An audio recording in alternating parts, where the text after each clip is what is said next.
പറഞ്ഞല്ലേ അൻവർ പറഞ്ഞിടത്തിലാണോ ഇപ്പൊ കേരളം നിൽക്കുന്നത്?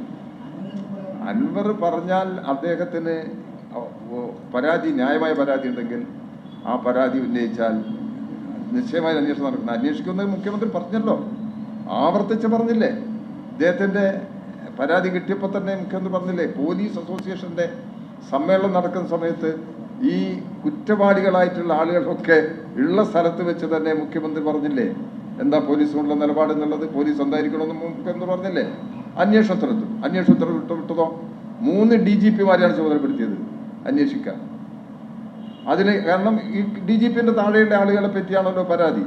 3 DGPമാരെ മുഖ്യമന്ത്രി ഇവിടുത്തെ കേരള DGPയുടെ നേതൃത്വത്തിൽ 3 DGPമാരെ ചുമതലപ്പെടുത്തിയിട്ടുണ്ട്. അതിനപ്പുറത്ത് എന്താ ചെയ്യാൻ കഴിയുക?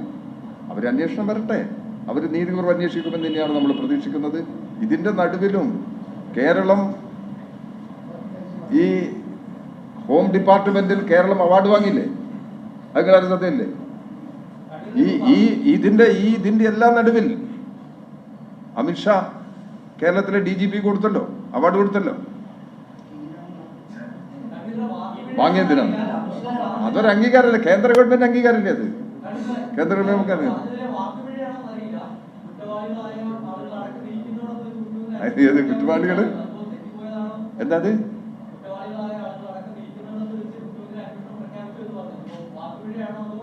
അത് വാക്കുപിഴയായിട്ട് കണക്കാക്കിയാൽ മതി.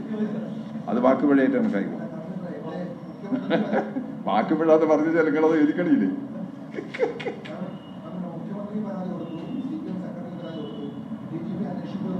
കുറ്റവാളി എന്ന് ഞാൻ പറയാൻ കാരണം കുറ്റവാളികളാണെന്ന് ആരോപണമുള്ളവരാണ്. അവരെ കുറ്റവാളി എന്ന് പറയാൻ കഴിയില്ല. അത് നിങ്ങൾ ആ നിലയിൽ കണക്കാക്കണം, മറ്റല്ല. അല്ലാതെ പറഞ്ഞു കഴിഞ്ഞാൽ അത് വേണ്ട, അത് വേണ്ട. ഇതാണ് അതിൻ്റെ ഞാൻ ഉദ്ദേശിച്ച കാര്യം. അങ്ങനെ ചൂണ്ടിക്കാണിക്കുന്നത് ശരിയാണ്. എനിക്ക് വളരെ സന്തോഷമാണ് അതിൽ.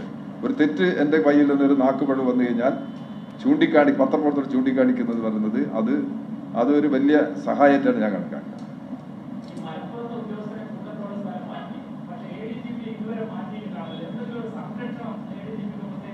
ഞാനീ പറഞ്ഞിട്ട് നിങ്ങൾക്ക് ബോധ്യമാവുന്നില്ലേ? ഞാൻ ഗവൺമെന്റിന്റെ സമീപനം പറഞ്ഞു, ഇടതുപക്ഷ ജനാധിപത്യങ്ങളുടെ നിലപാട് പറഞ്ഞു, CPMന്റെ നിലപാടും ആവർത്തിച്ച് വ്യക്തമാക്കി കഴിഞ്ഞിട്ടുണ്ട്. വീണ്ടും ADGP സഹായിക്കാനാണ് നിങ്ങൾ കണക്കാക്കുന്നത്? പിന്നെ ഞാൻ എന്ത് പറഞ്ഞാലാ നിങ്ങളെ ബോധ്യപ്പെടുത്താൻ കഴിയാ? നിങ്ങളുടെ മനസ്സിൽ ആ ധാരണ ഉണ്ടാകാം, ആ ധാരണ അവിടെ നിൽക്കട്ടെ. ഇപ്പൊ തൽക്കാലം നമ്മൾ ഈ നിലപാട് ഇതാണെന്ന് നിങ്ങൾ മനസ്സിലാക്കും. ബാക്കി കാര്യം പിന്നെ നമുക്ക് അറിയാം.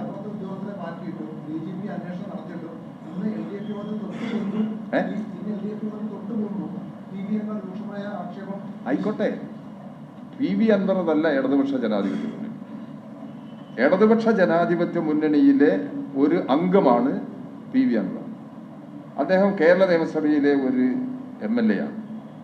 അദ്ദേഹം ഉൾപ്പെടെയുള്ള പാർലമെന്ററി പാർട്ടി കമ്മിറ്റിയുടെ സെക്രട്ടറിയാണ് ഞാൻ. അപ്പം PV അൻവറാണ് എല്ലാം നയരൂപീകരണം നടത്തുന്നുള്ള ധാരണയിൽ നിൽക്കരുത്. PV അൻവർ ഉന്നയിക്കുന്ന എല്ലാ ആരോപണങ്ങളും ഗൗരവത്തിലെടുത്ത് അത് പരിശോധിക്കാണ് ഗവൺമെന്റ്. അതുവരെ നിങ്ങൾ വെയിറ്റ് ചെയ്യും, എന്നിട്ട് നമുക്ക് എന്താ നിലപാട് എന്നുള്ളത് നോക്കാം. PV അൻവറിൽ അതിന് അഭിപ്രായ വ്യത്യാസമൊന്നുമില്ല. PV അൻവർക്കും അൻവർ അതിനെ മുഖ്യമന്ത്രിയുടെയും പാർട്ടിയുടെയും നിലപാടിനെ സ്വാഗതം ചെയ്തുകൊണ്ടാണ് അൻവർ ഇതുവരെ സംസാരിച്ചിരുന്നത്. കുറ്റപ്പെടുത്തിയിട്ടല്ല. പറയുന്ന കാര്യങ്ങൾ അതല്ലേ പറയുന്നത്. അദ്ദേഹം പറയുന്ന ഏത് കാര്യങ്ങളാണ് സ്വീകരിക്കാത്തത്?